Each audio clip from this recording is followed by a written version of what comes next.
Hello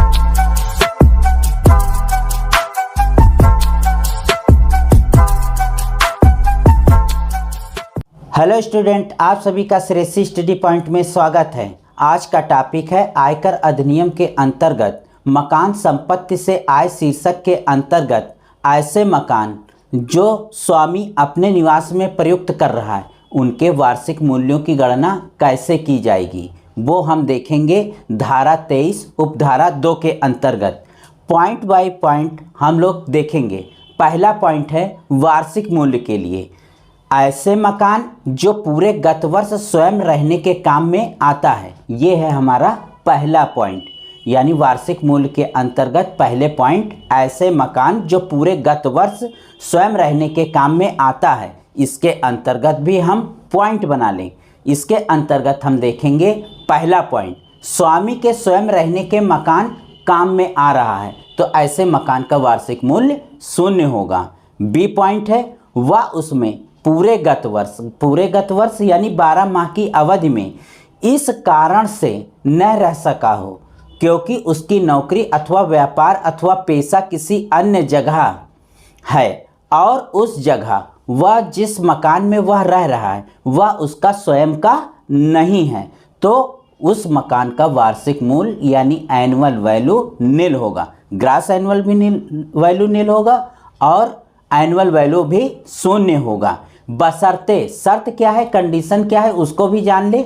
बशर्ते कि यह मकान वास्तव में पूरे गत वर्ष या गत वर्ष में कुछ अवधि के लिए किराए पर न उठाया गया हो तथा स्वामी ने कोई अन्य लाभ भी प्राप्त न किया हो।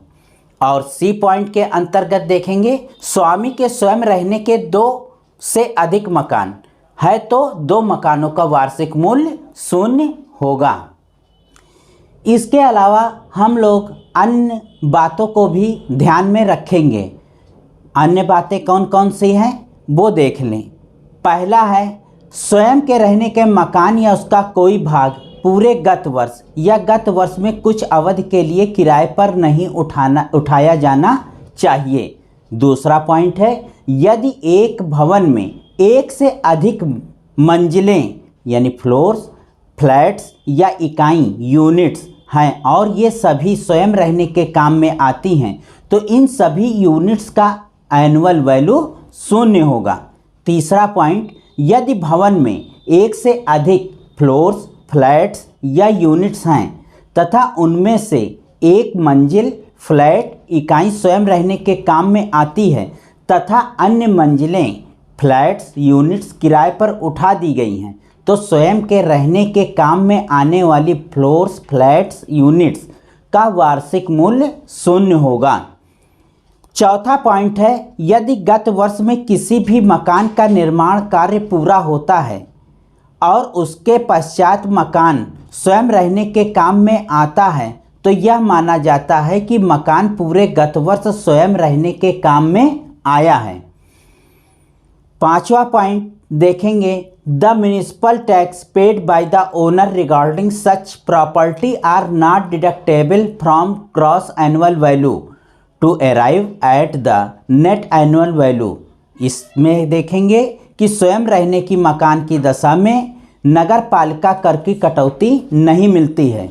इन such case the question of the house remained vacant और unrealised rent does not arise. ऐसी दशा में मकान खाली रहा या अप्राप्त किराए का प्रश्न ही नहीं उठता है।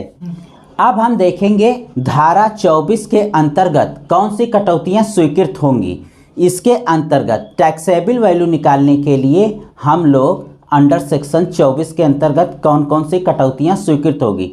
एक तो 30% of gross net annual value, 30% of net annual value ये तो निकलेगा ही नहीं क्योंकि हमारा नेट एनुअल वैल्यू 0 आया है तो ये 0 होगा। दूसरा निकलेगा इंटरेस्ट ऑन लोन और तीसरा पॉइंट है interest on loan pre construction period. इन दोनों की बारे में हम लोग जानेंगे। पहला देखें where such property has been, जो संपत्ति है उसके लिए यदि कोई लोन लिया गया है तो ऐसे लोन पर ब्याज हमारा कैसे स्वीकृत होगा, किन कामों के लिए लिया गया था। जैसे कि पहला है एक्वायर्ड, दूसरा है कंस्ट्रक्टेड, तीसरा है रिपेयर, चौथा है रिन्यूड, पांचवा है रिकंस्ट्रक्शन।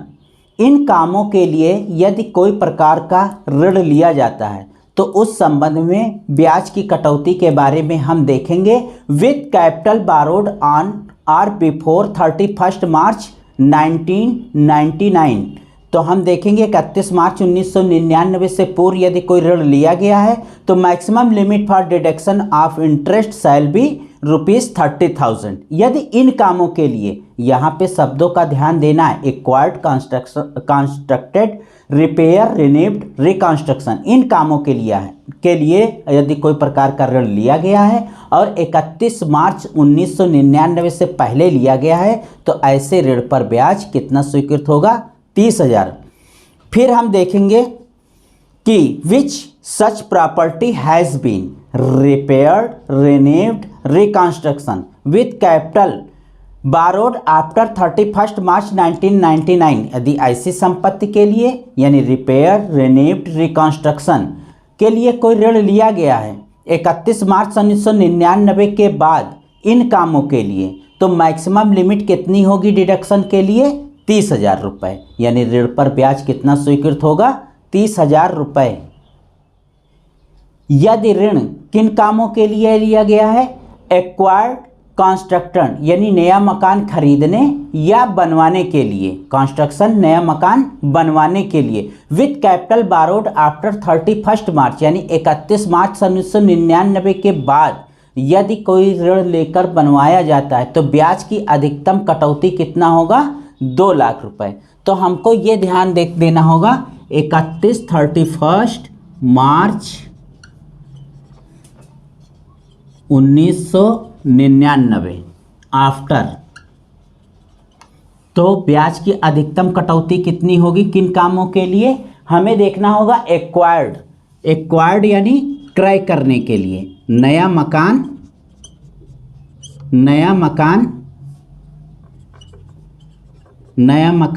क्रय करने के लिए,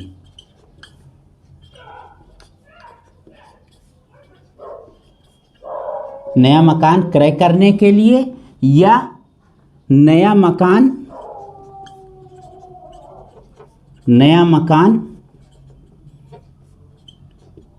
वाने के लिए,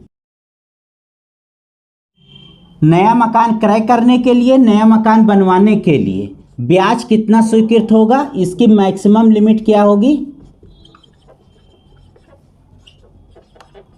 लिमिट 2 लाख रुपए तक का ब्याज स्वीकृत होगा।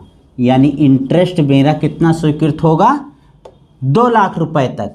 31 मार्च 1999 के बाद यदि मकान क्रय किया जाता है, नया मकान क्रय किया जाता है, नया मकान बनवाने के लिए कोई ऋण लिया जाता है तो ब्याज की अधिकतम सीमा कितनी होगी? 2 लाख रुपए। अन्य कंडीशन की दशा में यदि अगर हम कोई ऋण लेते हैं स्वयं मकान की दशा में तो 30,000 रुपये तक का ब्याज स्वीकृत होगा।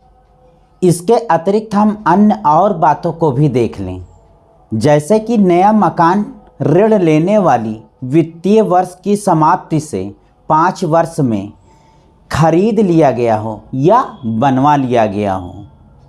दूसरा पॉइंट है ब्याज की कटौती के लिए ऋणदाता से एक प्रमाण पत्र लेकर जिसमें यह लिखा हो कि गत वर्ष में कितना ब्याज दे है आय कर के रिटर्न के साथ दाखिल कर देना चाहिए। यदि मकान खरीदने या बनवाने के लिए ऋण लिया गया था और इस ऋण का पूर्ण या आंशिक भुगतान नया ऋण लेकर किया गया है तो नए ऋणदाता से ब्याज के संबंध में प्रमाण पत्र दाखिल करना चाहिए। ब्याज की कटौती, इसके अलावा देख लें ब्याज की कटौती के संबंध में वही प्रावधान हैं जो किराए पर दिए गए मकान के अंतर्गत किए जाते हैं। यानी कटौती जैसे गणना रेंटल हाउस की जाती है वैसे सेल्फ ऑक्यूपाइड की जाएगी, बशर्ते हमको ये ध्यान रखना है कि कौन सा मकान यहाँ पर नया मकान क्रय करने के लिए, नया मकान बनवाने के लिए है और 31 मार्च 1999 के बाद ऋण लेकर बनवाया गया है तो मैक्सिमम लिमिट 20,000 है, अन्यथा कितना है 30,000 रुपये।